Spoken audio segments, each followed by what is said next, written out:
I'm Cameron Prince, 51 years old, from 2480, New South Wales, Lismore, the Widjabul Waible people's land in the Bundjalung Nation. And today we're going to go and have a look at a bee swarm. A couple of weeks ago I put one in a box and we're going to see how it looks today. So get your gear on and let's go and have a look.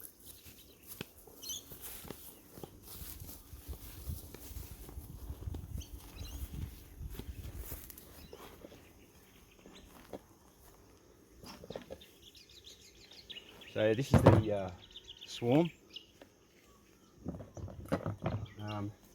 I got this just down here, actually it was, in this grevillea.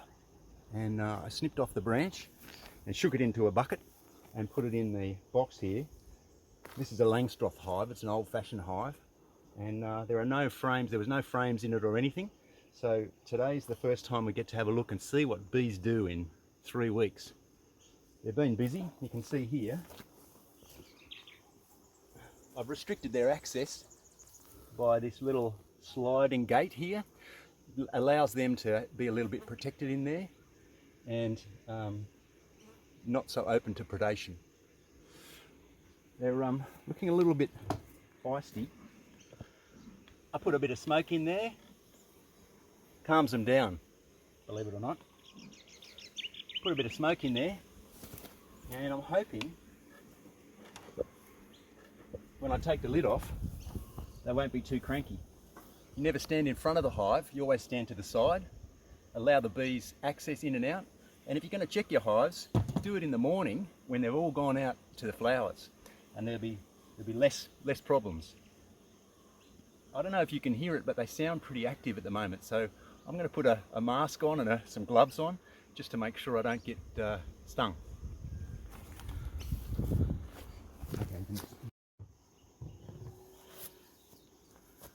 G'day, I'm Cameron Prince, 51 years old, from 2480 Lismore, New South Wales, the land of the Widjabul Waible people on the Bundjalung Nation. And today I'm going to just check a swarm that I caught a couple of weeks ago. Cut it off a tree down there and I banged it in a box, and we're going to have a look how they go.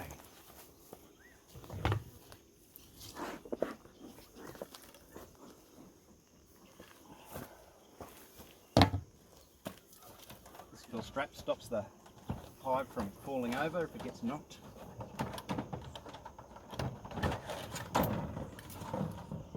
It stops the rain. Oh, tomatoes there. We just prise off the... It's called a Langstroth hive.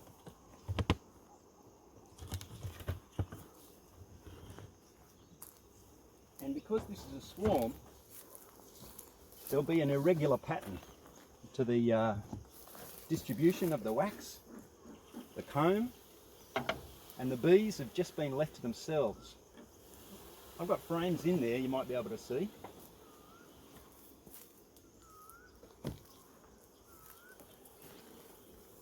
But there was no support for them. These little boys and girls have been making their honeycomb all by themselves.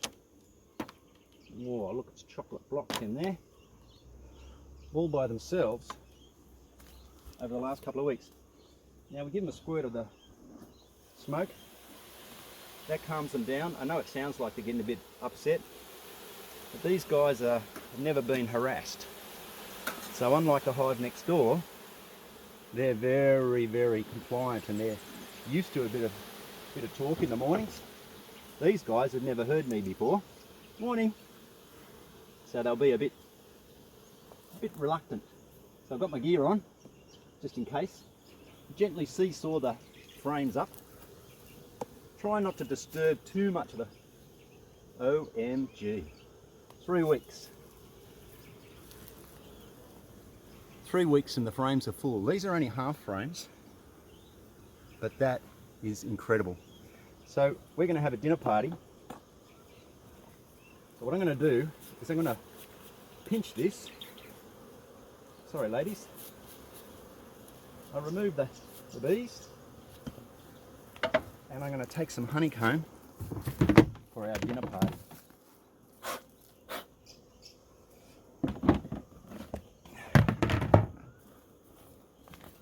All right, now part of having bees is all about inspection.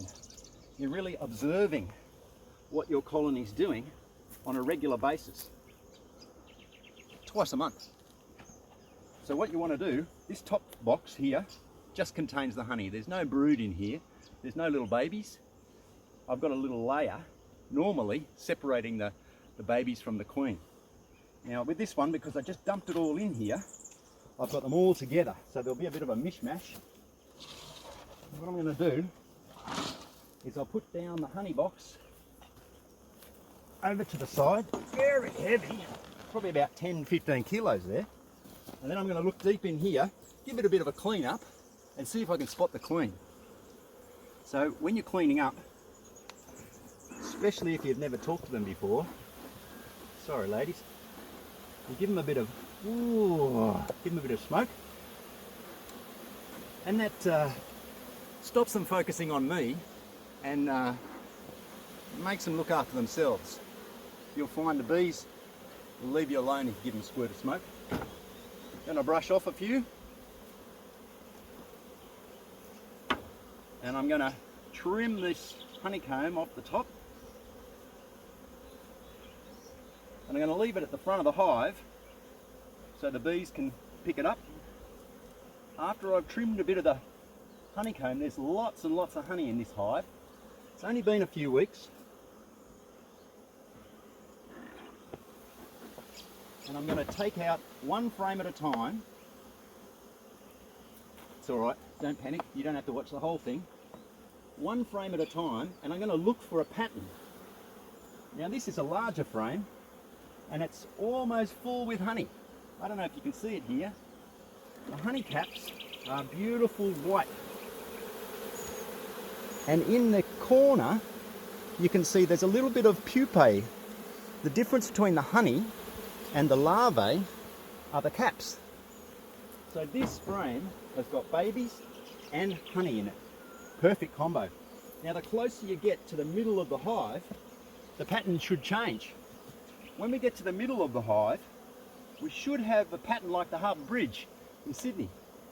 When you get to the Harbour Bridge in Sydney, there's like an arch shape.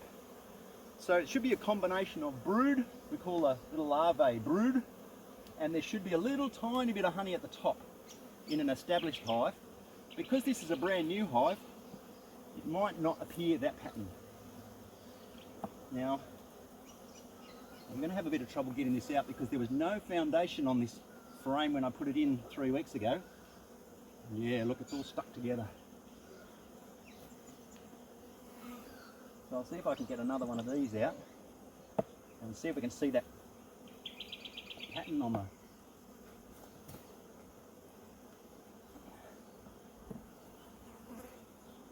There you go.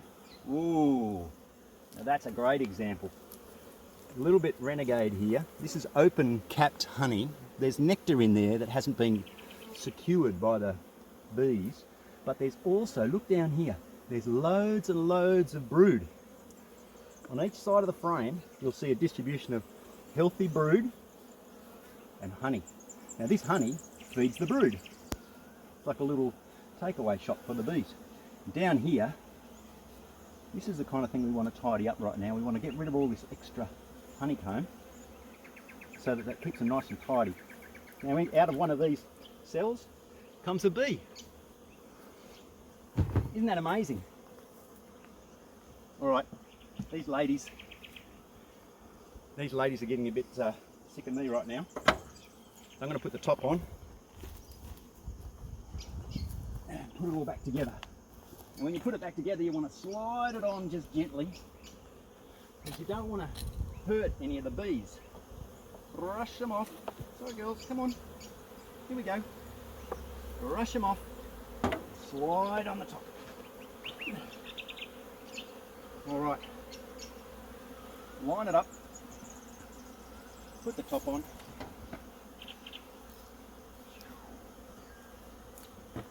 Now, this is not your official top. Oh no, that's not the top at all. It needs a bit of space in between the top and the bottom.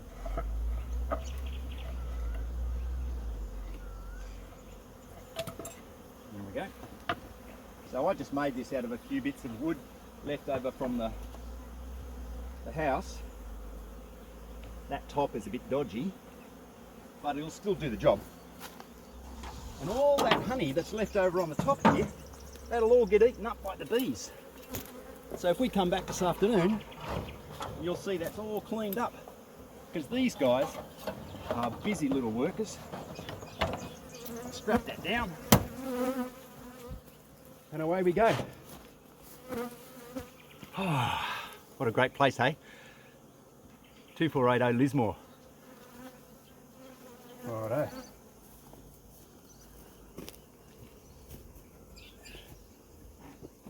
So I've got my honeycomb.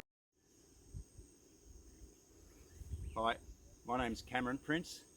I'm 51 years old from 2480 Lismore, New South Wales, land of the Widjabul people from the Bundjalung Nation. And today I'm going to pick some goodies for the pasta. So this is our top garden bed. It's a little bit higgledy-piggledy. This one here gets ravaged. Oh look, there's a little bee. This one here gets ravaged by the rabbits. So we keep it all enclosed here. We've got heaps of amazing stuff in here. This is not native. It's from South America, I think.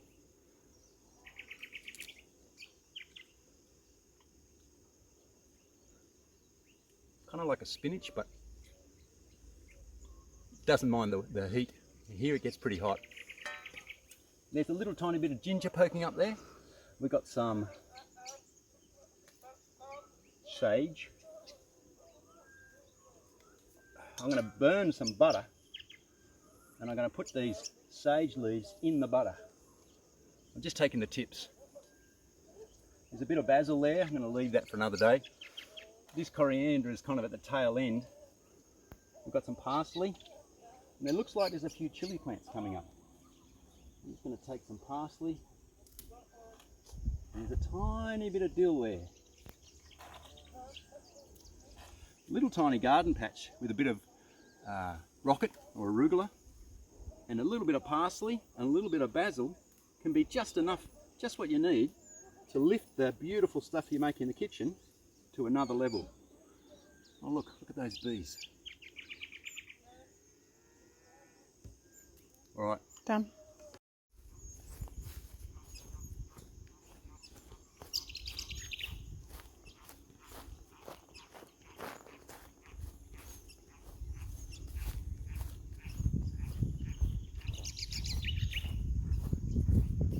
Frogs are going crazy over there. It might rain later on.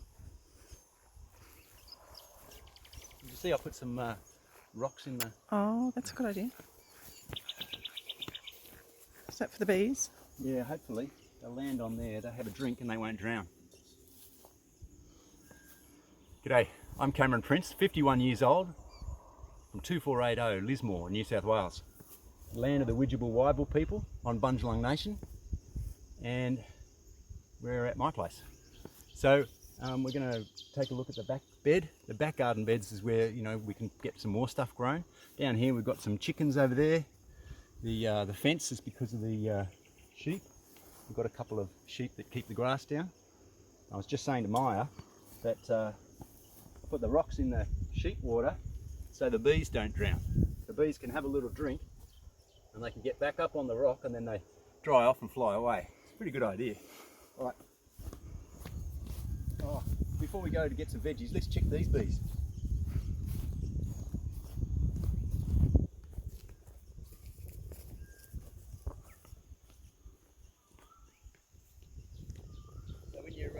Going to the beehive, don't go in the front because they don't like that. You always come from the side.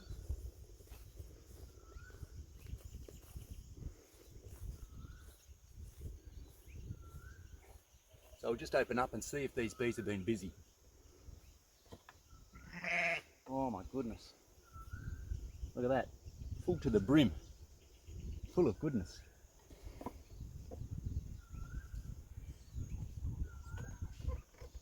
So in some cultures, it's important to give the bees the news, because the bees carry everything for the family. They carry all the nutrient, they carry all the goodness.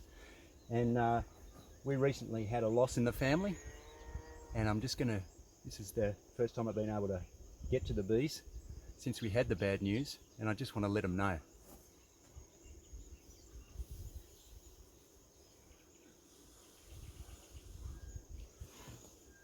Hello, boys and girls. Just wanted to let you know, Hen Pa died. Hen Pa's gone. But we're going to be looking after you and do a good job. Thank you.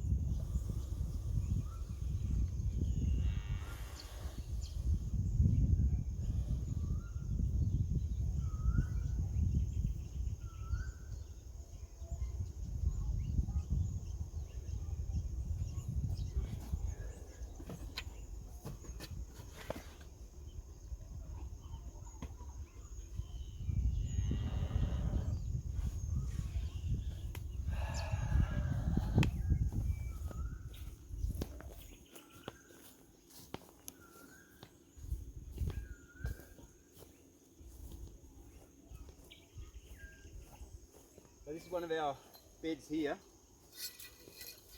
Got this here to keep the sheep out. As you can imagine, sheep go crazy.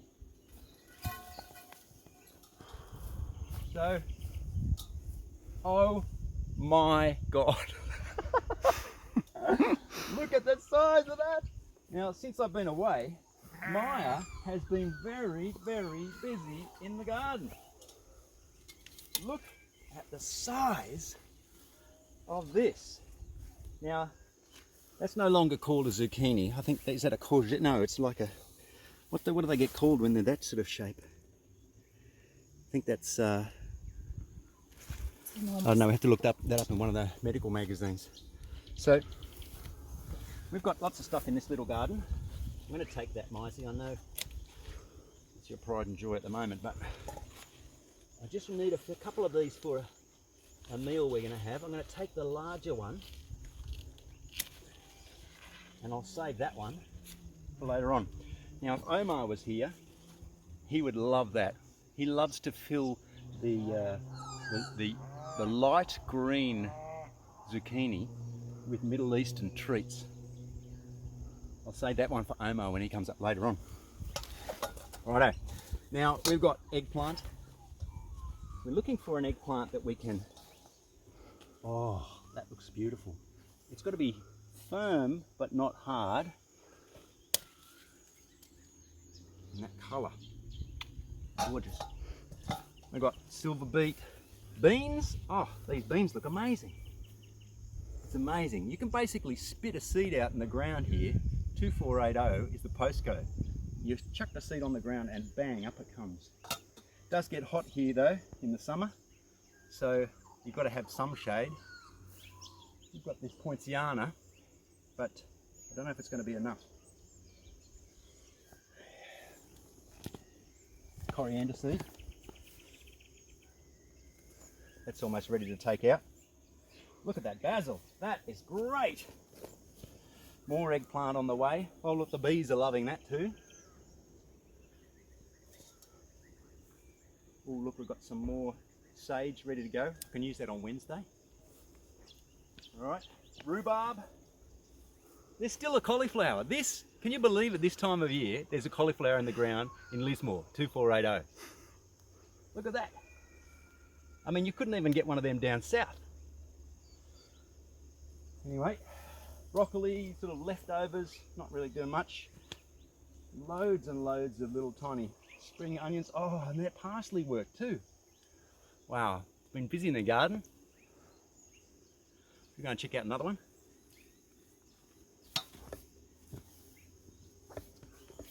God, look at those eggplant. They look great, don't they? Yeah. A lot of those beans are just done.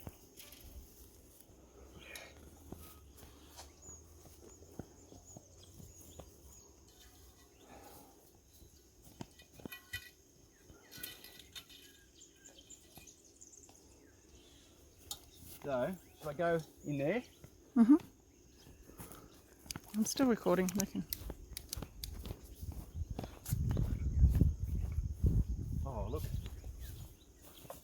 So that's turmeric. Turmeric there. Turmeric lattes weren't as popular as I thought they were going to be. There's meant to be some ginger over there, but it's not working. Ah, this thing here, this is that Asian lettuce that we got after going to that trip to Chongqing. Now these, I know these leaves look like they've had it. The plant looks like it's shot, but they're kind of like a cos, and they're not as bitter as a cos. When they get this tall, it's insane. And what the Chinese do, they take the stalk and then they shred the leaf and they use the stem. They call it an asparagus plant.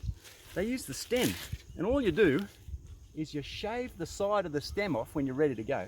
Shave the side of the stem off, and then you can slice it finely for a stir fry. It's a great ingredient. It's called the asparagus plant. Well, that's what we're calling it. If you save the seeds, you can put another lot in next year. That is great.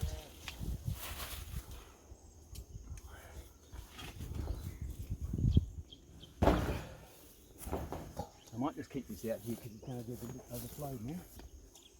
Oh, look at those little tiny pea flowers. Oh, look at that bean over there, that big aubergine coloured bean. So in here we've got a few tomatoes and what have you.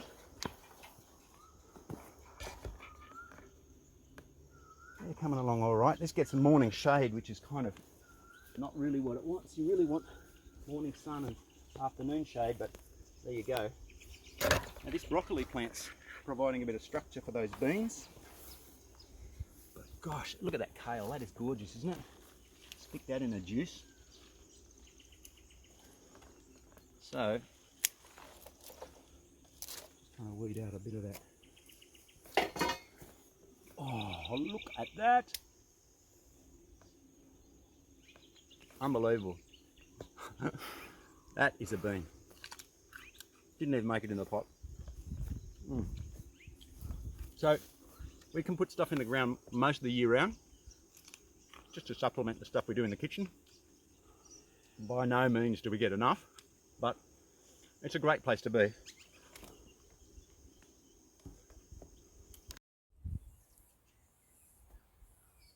G'day, my name's Cameron Prince. I'm 51 years old, from 2480 Lismore, New South Wales. Land of the Widjabul Waibul people from the Bundjalung Nation, and this is home.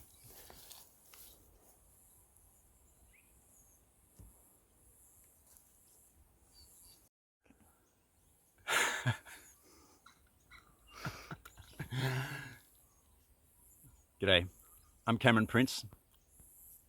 I'm 51 years old, from 2480 Lismore, New South Wales. Land of the Widjabul Waibul people from the Bundjalung Nation, and this is home.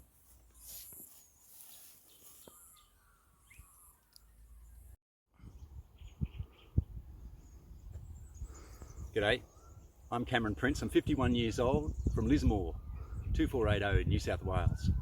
Land of the Widjabul Waibul people from the Bundjalung Nation, and this is my home.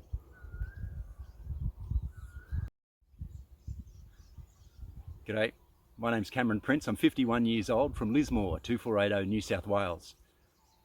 It's the land of the Widjabul Waibul people from the Bundjalung Nation, and this is my home.